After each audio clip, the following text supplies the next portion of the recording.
Assalamualaikum warahmatullahi wabarakatuh. Selamat pagi, Bu Bini Aryuni MPD, selaku dosen pengampu mata kuliah Bahasa Indonesia. Pada kesempatan ini, izin saya Muhammad Arfi Ilham, NIM 134242124, untuk mempresentasikan hasil dari laporan akhir analisis rantai pasok pangan di KTT Cirebon menggunakan bottleneck analisis untuk peningkatan efisiensi dan kepuasan pembeli. Lalu untuk daftar isinya ada empat. Yang pertama ada pendahuluan, ada yang kedua ada teori dasar rantai pasok dan bottleneck analisis, yang ketiga ada analisis rantai pasok pangan di KTP Cirebon dengan menggunakan bottleneck analisis, dan yang keempat kesimpulan dan saran. Untuk pertama, bab satu itu pendahuluan, itu latar belakang masalah itu ITB Kampus Cirebon itu terus berkembang seiring meningkatnya jumlah mahasiswa, sehingga kebutuhan akan fasilitas penunjang seperti kala itu menjadi semakin penting. Namun operasional KTP Cirebon itu masih menghadapi berbagai permasalahan. Nah, kondisi ini itu menunjukkan adanya hambatan sehingga diperlukan analisis bottleneck untuk mengidentifikasi dan mengatasi permasalahan tersebut. Untuk kualitas kajiannya, kelompok kami menggunakan analisis rantai pasok pangan di KJ ITB Cirebon. Untuk rumusan masalah di secara tujuan bisa dilihat pada slide berikut. Baik untuk metode dan teknik pengumpulan data, untuk metode penelitian yang kelompok kami gunakan yaitu menggunakan metode deskriptif analitis dengan pendekatan empiris dan rasional. Untuk teknik pengumpulan datanya itu menggunakan diperoleh melalui studi literatur, observasi lapangan, wawancara dengan pihak terkait, serta penyebaran kuesioner kepada pembeli kantin. Untuk sistematika penulisannya sendiri uh, disusun ke dalam empat bab. Yang bab pertama itu membahas pendahuluan, untuk bab kedua itu membahas teori dasar rantai pasok dan bottleneck analisis. Bab ketiga itu berisi analisis rantai pasok pangan di KTT Cirebon. Dan bab empat itu membuat kesimpulan dan saran. Lalu kita masuk ke bab 2, yaitu teori dasar rantai pasok dan bottleneck analisis. Itu konsep rantai pasok sendiri, yaitu merupakan rangkaian aktivitas yang terlibat. Nah, dalam proses transformasi dan distribusi barang. Untuk dalam laporan ini tuh konsep rantai pasok itu digunakan untuk memahami alur penyediaan pangan di kantin ITB Cirebon. Lalu untuk definisi rantai pasok sendiri, rantai pasok adalah rangkaian aktivitas pengadaan bahan baku hingga penyaluran produk kepada konsumen akhir. Untuk sistem kerjanya itu gimana sih? Untuk sistem kerja rantai pasok sendiri itu menekankan keterkaitan antar proses yang saling bergantung satu sama lain. Jadi setiap tahapan itu harus berjalan seimbang agar tidak menimbulkan hambatan yang dapat mempengaruhi kinerja keseluruhan. Untuk komponen rantai pasok sendiri, yang pertama ada pemasok sebagai penyedia bahan baku, ada proses pengolahan atau produksi makanan, distribusi dan penyajian produk, konsumen sebagai pengguna akhir, serta aliran informasi dan aliran keuangan. Untuk peranan rantai pasok sendiri, yang pertama menjamin ketersediaan bahan pangan, menjaga kualitas dan keamanan produk, mengoptimalkan biaya operasional, mendukung kelancaran pelayanan, serta meningkatkan kepuasan pembeli. Lalu, untuk konsep bottleneck analysis sendiri merupakan metode analisis yang digunakan untuk mengidentifikasi hambatan dalam suatu sistem operasional.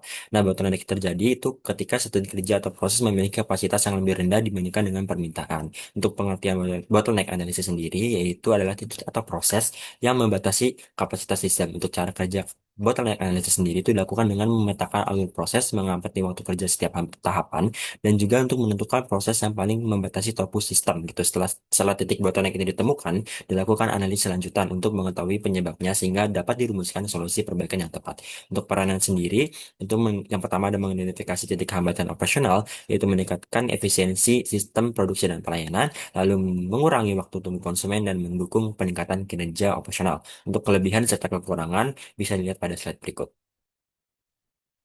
Baik, untuk kita masih di bab 2, yaitu konsep efisiensi, itu merupakan kemampuan sistem dalam memanfaatkan sumber daya secara optimal untuk mencapai hasil yang maksimal. Untuk indikator efisiensi sendiri itu yang pertama ada perbandingan input dan output, ada biaya operasional, ada ketepatan waktu pelayanan, serta tingkat pemborosan. Untuk peran efisiensi sendiri, yaitu berperan penting dalam meningkatkan kinerja rantai pasok dan kualitas pelayanan kantin. Untuk konsep kepuasan pembeli itu merupakan kondisi di mana harapan konsumen itu terpenuhi oleh kualitas produk dan layanan yang diterima. Untuk faktor penentu kepuasan pembeli sendiri, yang pertama ada kualitas makanannya, yang kedua ada kecepatan pelayanannya, ketersediaan menu, serta harga yang sesuai. Untuk metode pengukuran kepuasan pembeli yang kelapa kami gunakan, yaitu menggunakan Customer Satisfaction Index, dan yang kedua itu Importance Performance Analysis. Nah, kita masuk ke bab ketiga, yaitu gambaran umum kan yang ITB Cirebon, yaitu bisa dilihat pada gambar itu ada gedung, ada tiga lokasi. Yang pertama di kampus ITB Cirebon yang ada di kantin gedung A, gedung B, serta ada coworking space. Untuk harinya sendiri, kantin sendiri buka dari hari Senin hingga hari Jumat, dari jam 8 hingga jam 3 sore. Untuk kalian sendiri tuh menyediakan dua pembayaran, bisa melalui QRIS dan bisa juga melalui cash. Untuk hasil dan analisis pengumpulan data yang kelompok kami gunakan menggunakan tiga metode. Yang pertama ada survei kuesioner, ada juga wawancara dengan tenaga kantin, serta observasi langsung terhadap aktivitas operasional. Untuk hasil survei kuesioner itu menunjukkan bahwa mahasiswa itu cukup sering digunakan, kan itu cukup sering digunakan untuk mahasiswa IT Cirebon. Gitu. Sebagian besar responden itu melakukan pembelian makanan beberapa kali dalam satu minggu yang menandakan tingginya tingkat permintaan. Lalu kita masuk ke hasil wawancara, yaitu wawancara yang dilakukan dengan beberapa tenaga itu menggali informasi, yaitu bahwa hasil wawancara tersebut menunjukkan jam tersibuknya itu pada jam makan siang, itu jam 11 hingga jam 2 sore. Pada jam tersebut tuh tenaga sering mengalami lonjakan pesanan yang tinggi. Sementara tuh jumlah tenaga tuh terbatas. Selain itu juga, Canon itu menerapkan sistem berdasarkan pesanan by order sehingga proses memasak itu menjadi tahap yang paling memakan waktu dan berpotensi untuk menimbulkan antrian yang panjang. Untuk hasil observasinya sendiri, itu terlihat adanya penumpukan antrean. Terus juga ada suhu ruangan yang panas, keberisian area makanan yang masih kurang, lalu juga ada produk makanan ringan yang telah melewati tanggal kadaluarsa, serta juga fasilitas mesin permasalahan itu yang belum dimanfaatkan secara optimal atau secara efektif. Untuk pemetaan atau pasok existing sendiri itu ada di tiga zona utama, itu yang pertama ada hulu upstream, ada tengah midstream, dan yang ketiga itu ada hilir atau downstream. Untuk aliran bahan sendiri, sebagian tenan itu menggunakan membeli langsung ke pasar dan ada juga sebagian tenan itu yang menunggu sistem produksi yang digunakan oleh tenan itu untuk bisa menerima pasokan dari gudang pusat. Untuk sistem produksinya sendiri biasanya digunakan untuk make to order yang dimana makanan dimasak setelah pesanan diterima. Lalu untuk aliran informasi sendiri itu berlangsung secara manual, yaitu langsung secara konsumen dan juga tenan. Untuk aliran keuangan sendiri itu menggunakan metode tunai maupun non tunai. Lalu untuk identifikasi masalah sendiri itu meliputi penumpukan antrean pada jam sibuk, keterbatasan tenaga kerja, ketidakstabilan ketersediaan menu, serta kualitas dan keamanan pangan yang belum konsisten. Selain itu juga ada fasilitas pendukung yang tersedia itu belum dimanfaatkan secara optimal. Untuk penerapan bottleneck analisis sendiri itu untuk mengidentifikasi titik hambatan utama dalam sistem operasional kantin. Nah, analisis itu dilakukan untuk melalui pemetaan sistem produksi, identifikasi titik bottleneck, serta analisis akar penyebab masalah berdasarkan data yang diperoleh. Untuk pemetaan sistem produksi sendiri, untuk kantin ITB Cirebon itu menerapkan model make to order yang dimana proses itu dimulai setelah pesanan diterima. Lalu untuk identifikasi titik bottleneck sendiri, hasilnya itu menunjukkan bahwa tahap pengolahan atau pemasaran itu paling lama atau paling memiliki waktu yang eh, bisa dibilang tuh pengerjaannya paling lama dibandingkan tahap lainnya. Untuk analisis akar penyebab masalah sendiri itu keterbatasan jumlah tenaga kerja, penerapan sistem memasak berdasarkan pesanan, ketidakstabilan pasokan bahan baku, serta kurang efektifnya pemanfaatan fasilitas pendukung. Untuk dampak bottleneck terhadap efisiensi dan kepuasan pembeli sendiri, yaitu pada tahap pengolahan, yaitu berdampak pada menurunnya efisiensi operasional, meningkatnya waktu tunggu pelayanan, serta kestabilan ketahanan menu. Untuk rekomendasi perbaikannya gimana sih? Untuk berdasarkan analisis tersebut, rekomendasi perbaikan difokuskan pada peningkatan kapasitas produksi di tahap pengolahan, pengolahan tenaga kerja yang lebih efektif, serta optimalisasi fasilitas pendukung yang tersedia. Rekomendasi ini tuh diharapkan dapat meningkatkan efisiensi operasional dan kepuasan pembeli di kantin ITB Cirebon.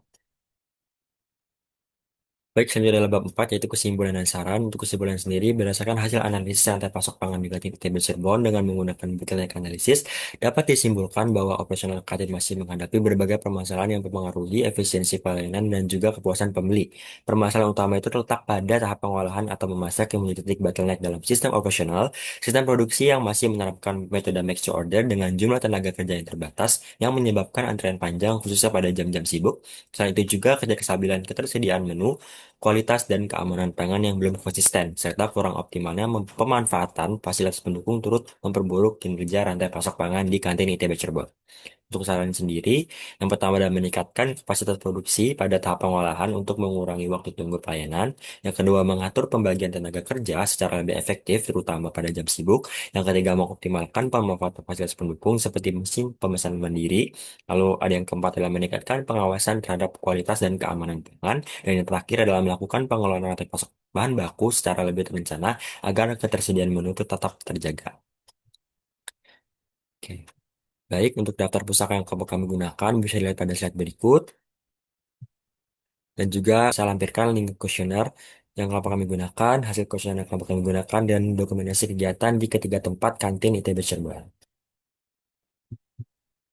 Oke, terima kasih. Wassalamualaikum warahmatullahi wabarakatuh.